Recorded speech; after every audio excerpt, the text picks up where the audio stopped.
Hello my dear brothers and sisters, welcome back to another video. This is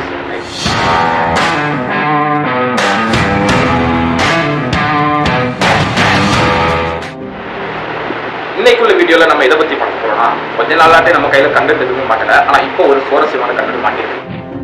என்ன விஷயம்னா, நீங்களா இருக்கட்டும் நான் என்ன எடுத்துக்கிட்டாலுமே காலையில முடிச்சதுல இருந்து நைட்டு படுக்க போற வரைக்குமே போன் கையுமா இருக்கக்கூடிய விஷயம் தான்.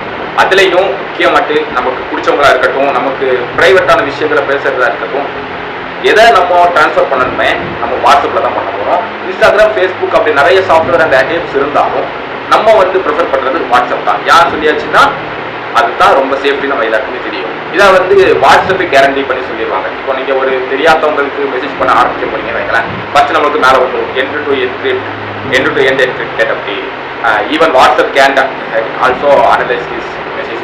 அப்படி என்ன விஷயம்னா, வாட்ஸ்அப் கூட இந்த மெசேஜை பார்க்க முடியாது, அனுப்புறவரும் பெருநரை தவிர வேற யாருமே இதை கேட்க முடியாது, பார்க்க முடியாது அப்படிங்கிற ஒரு கேரண்டியை தராங்க. இது எப்பத்துல இருந்து இருக்கு? நம்ம மீட்டாக்கு வரதுக்கு முன்னாடி, மீட்டா நமக்கு தெரியும், நம்ம இவர் வச்சிருக்காரு இந்த ஃபேஸ்புக் ஓனர், அவங்க வாங்குறதுக்கு முன்னாடியே, வாட்ஸ்அப் வாங்குறதுக்கு முன்னாடியே இந்த விஷயம் இருக்கு. என்னத்தான் ஃபேஸ்புக் இருந்தாலும் இன்ஸ்டாகிராம் இருந்தாலும் அதை பத்தி நிறைய சர்ச்சைகள் வெளியே வந்துருக்காங்க. எப்படி சொல்றதுக்கு, அதாவது இன்ஃபர்மேஷன் லீக் அவுட் ஆகுது, மக்களோட பிரைவசி அவங்க கொடுக்கறது இல்லை, அந்த மாதிரி நிறைய சர்ச்சைகள் வெளியே வருது. ஆனால் வாட்ஸ்அப்பை பற்றி இதுவரைக்கும் எந்த ஒரு சர்ச்சையும் வெளியே வந்ததில்லை, வர போறது பற்றி நமக்கு தெரியாது. ஆனால் இப்போ ரீசெண்டாக ஒரு 4 நாளைக்கு முன்னாடி நம்மளோட பிரதமர் மோடி, மக்கள் என்ன மரியாதை, நம்மளோட பிரதமர் மோடி ஒரு விஷயத்தை பற்றி பேசியிருப்பாரு. எப்படின்னு சொல்லியாச்சுன்னா, இந்த எலெக்ஷன் கமிட்டி அவங்களே கிட்டத்தட்ட ஒரு 4 கேஸ் தான் அவங்க பணம் போட்டிருக்காங்க. அது என்ன விஷயத்தை பற்றி பேசியிருக்காங்கன்னு சொல்லியாச்சுன்னா, இந்த நாட்டு மக்கள்ல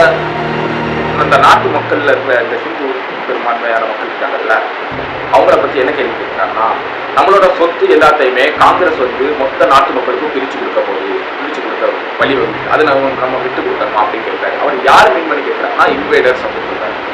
இன்வேடர்ஸ் நிறைய குழந்தைகளை பற்றி இருக்கக்கூடிய மக்கள் அப்படின்னு சொல்லிட்டு முஸ்லீம்ஸ் அப்படின்னு சொல்றாங்க. இது ஒரு டைப் ஆஃப் கான்ட்ரவர்ஷியல் ஒரு சைடாக போயிட்டு இருந்தாலும், இந்த வாட்ஸ்அப்பை பற்றி பேசின உடனே எனக்கு ஒரு 5 வருஷத்துக்கு முன்னாடி ஒரு வீடியோ பார்த்துட்டு, அந்த வீடியோவில் நம்ம மரியாதைக்குரிய அமித்ஷா ஐயா என்ன பேசுறாருன்னா, இந்த வாட்ஸ்அப் இருக்குல்ல, வாட்ஸ்அப் இதை நம்ம நினைச்சா எந்த உண்மையை மறைக்க முடியுமோ மறைப்போம், எந்த பொய்யை பறக்க வைக்க முடியுமோ பறப்போம், அந்த மாதிரி ஒரு காலத்தை நம்ம கண்டிப்பாக ஏற்படுத்துவோம்.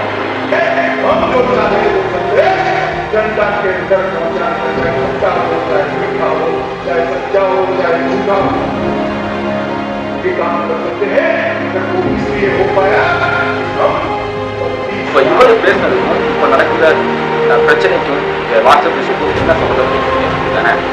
இப்போ வாட்ஸ்அப் என்ன சொல்றாங்கன்னா, இந்தியாவில இருந்து நாங்கள் வெளியே போகிறோம். காரணம் என்ன? இப்போ லாஸ்டா ஒரு நாளைக்கு முன்னாடி காரணம் என்ன, இந்தியாவில இருந்து அரசாங்கம் சொல்லப்படுது, வாட்ஸ்அப்ல பேசப்படக்கூடிய எல்லா விஷயங்களும், எல்லா விதமான தகவல் பரிமாற்றங்களும் இந்திய அரசுக்கு தெரிஞ்சாகணும். அதாவது இனிமேல் என்கிரிப்டடாக இருக்கக்கூடாது. நாங்கள் எதுலையுமே கலைக்கணும், யார் என்ன பேசணும் நாங்கள் தான் முடிவெடுக்கணும், யார் இதை மறைக்கணும் நாங்கள் தான் முடிவெடுக்கணும், யார் இதை வெளிப்படுத்தணும் நாங்கள் தான் முடிவெடுக்கணும். அதாவது தனிநபர் கையில வாட்ஸ்அப் அவருக்கு சொந்த வாட்டு இருக்கக்கூடாது அப்படிங்கிற விஷயத்தை முன் வச்சிருக்காங்க. அதுக்கு வாட்ஸ்அப் கம்பெனி, அதாவது வாட்ஸ்அப் கம்பெனி என்ன சொல்றாங்கன்னா, இல்லை இதுக்கு நாங்கள் ஒத்துழைக்க மாட்டோம், நாங்கள் அப்படிப்பட்ட விஷயத்துக்கு உட்படுறதா நாங்கள் இந்தியாவிட்ட வெளியே போயிடுவோம், இதுக்கு நாங்கள் கண்டிப்பா நாங்கள் ஒத்துழைக்க மாட்டோம் அப்படின்னு சொல்லியிருக்காங்க. அவங்க வாட்ஸ்அப்பை வெளியே போக விட்டாங்களா, அதை பேசுறதுக்கு முன்னாடி அவங்க என்ன சொல்றாங்கன்னா, நீ வெளியெல்லாம் போகக்கூடாது, உள்ளதான் இருக்கணும், நான் சொல்ற மாதிரி தான் கேட்கணும் அப்படின்னு சொல்றாங்க. இதுல நம்ம ஒரு இம்பார்ட்டன்ட் விஷயம் பார்க்கணும். என்ன விஷயம்னா, இத்தனை நாள் வரைக்கும் ஜனநாயகம், மக்களாட்சி, மக்கள் நினைச்சால் ஆட்சியை மாற்றலாம், இந்த மக்கள் நினைச்சா ஆட்சியை மாற்றலாங்கிற விஷயம் கிட்டத்தட்ட 2021 மறைஞ்சு போச்சு. ஏன்னு சொல்லியாச்சுன்னா, நிறைய ஓட்டுகளை கள்ள ஓட்டா போட்டாங்க. எந்த நாடு ஓட்டு மிஷினை தயாரிச்சோ அந்த நாடே அதை பழக்க முறையில் இல்லாத டைம்ல நம்ம தான் அதை பழக்க முறையில் வச்சுருக்கோம். சரி, அந்த மக்களால் ஜனநாயகத்தை கண்ட்ரோல் பண்ண முடியாதுங்கிறத 2021 குழி கொண்டு குறைச்சிட்டாங்க போகலாம். இப்போ அதுக்கு அடுத்துள்ள விஷயம், மக்கள் எதனாலும் வெளிப்படுத்தலாம் அல்லது எதனாலும் மறைத்துக் கொள்ளலாம் அப்படிங்கிற ஒரு விஷயம் இருக்குல்ல. இப்போ இதையும் நம்மளால பண்ண முடியாது. எதுவுமே உங்க கையில இல்லை. நீ எதை பேசணுமோ அவன் தான் முடிவு இருக்கணும், எதை நீ மறைக்கணுமோ அவன் தான் முடிவு இருக்கணும் அப்படிங்கிற ஒரு இக்கட்டான சூழ்நிலைக்கு தள்ளப்படுறோம். இதுல இந்த வாட்ஸ்அப் மூலமா கொஞ்சம் நினைச்சு பாருங்களேன். நீங்க உங்க பெஸ்ட் ஃப்ரெண்டா இருக்கட்டும், அல்லது உங்க அம்மாக்கா இருக்கட்டும், உங்க அப்பாக்கா இருக்கட்டும், ஏதாவது ஒரு பிரைவசியாட்டு ஒரு அம்மா நான் இத்தனை மணிக்கு வரேன், அல்லது எனக்கு இந்த அடிப்படை ஏதாவது ஒரு விஷயத்த நீங்க சொல்ல போய் அது 4வது ஒரு மனுஷன் 3வது ஒரு மனுஷன் அதை காது கொடுத்து கேட்கலாம் அப்படின்னு சொல்லிடுச்சுன்னா, அந்த 3வது ஒரு மனுஷன் அதை உங்களை சொல்ல விடாம நீங்க அனுப்புற மெசேஜ் அங்கே போய் சேரலன்னு சொல்லியாச்சுன்னா, அல்லது நீங்க அனுப்புற மெசேஜ் வேற மாதிரி போய் சேர்ந்துச்சுன்னு சொல்லியாச்சுன்னா, எல்லாமே ஒரு கேஓஸை கொண்டு முடிவு முடிச்சிருக்கல. எஸ், அதோ அந்த பாதையை நோக்கி தான் இப்போ இந்திய அரசாங்கம் வாட்ஸ்அப்பை கொண்டு போக வலியுறுத்து. ஆனால் வாட்ஸ்அப் அதை பண்ண மாட்டேன்னு சொல்லிட்டு இது எந்த அளவுக்கு நீடித்து கொண்டு போகணும்னு தெரியல. ஏன்னா நம்ம வாட்ஸ்அப் சம்மதிக்கவும் செய்யலாம், வாட்ஸ்அப் நம்ம கையை விட்டு போய் வேற ஏதாவது ஆப் நமக்கு வரவும் செய்யலாம். அப்படி வேற ஏதாவது ஒரு ஆப் வரதா இருந்தா கூட இதே டிக்ளரேஷனை இதே ஒரு ஒரு முன் விஷயத்த இந்திய கவர்மெண்ட் அந்த ஆப் கூட கண்டிப்பாக வைக்கும். ஒருவேளை அந்த ஆப் அதுக்கு அக்ரி பண்ணிச்சுன்னா நம்மளோட ஒட்டுமொத்த சுதந்திரமும் ஒட்டுமொத்த ஜனநாயக விஷயமான உரிமைகளும் படிப்போம். இது நம்ம மனசில் வச்சுக்கிற ஒரு விஷயம்.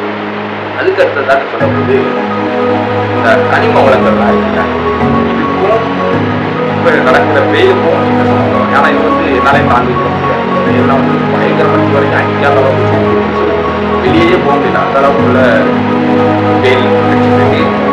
அடுத்த வீடியோவில் நான் என்ன பற்றி பேச போறேன்னா, கொஞ்சம் ஜியோகிராஃபிக்கலாக பேசலாம். தமிழ்நாட்டுக்குள்ள இருக்கிற 10 வருஷத்துக்கு முன்னாடி எந்தெந்த இடத்துல எந்தெந்த மலைகள் இருக்குது, இந்த மலைகள்லாம் அழிக்கப்பட்டிருக்கு, பேசியே ஆகும். ஏன்னா இப்போ உங்கள் வீடு பக்கத்தில் கொஞ்சம் பார்த்து சுற்றி பாருங்க, அதிகமாட்டு மரங்கள் இருக்கிறது. அதிகமாட்டு முன்னாடி 10 வருஷத்துக்கு முன்னாடி உங்கள் அம்மா அம்மாட்ட கேட்டீங்கன்னா, அதுவும் அந்த சைடில் ஒரு மலை இருக்குது. இந்த காமெடி தான், மலையை காணுங்கிற காமெடி தான். அதுவும் அந்த சைடில் ஒரு மலை இருக்குது. இப்போ இந்த சைடில் கண்டிப்பாக மலை இருக்காது. எல்லாத்தையுமே சுரண்டி பக்கத்து ஸ்டேட்.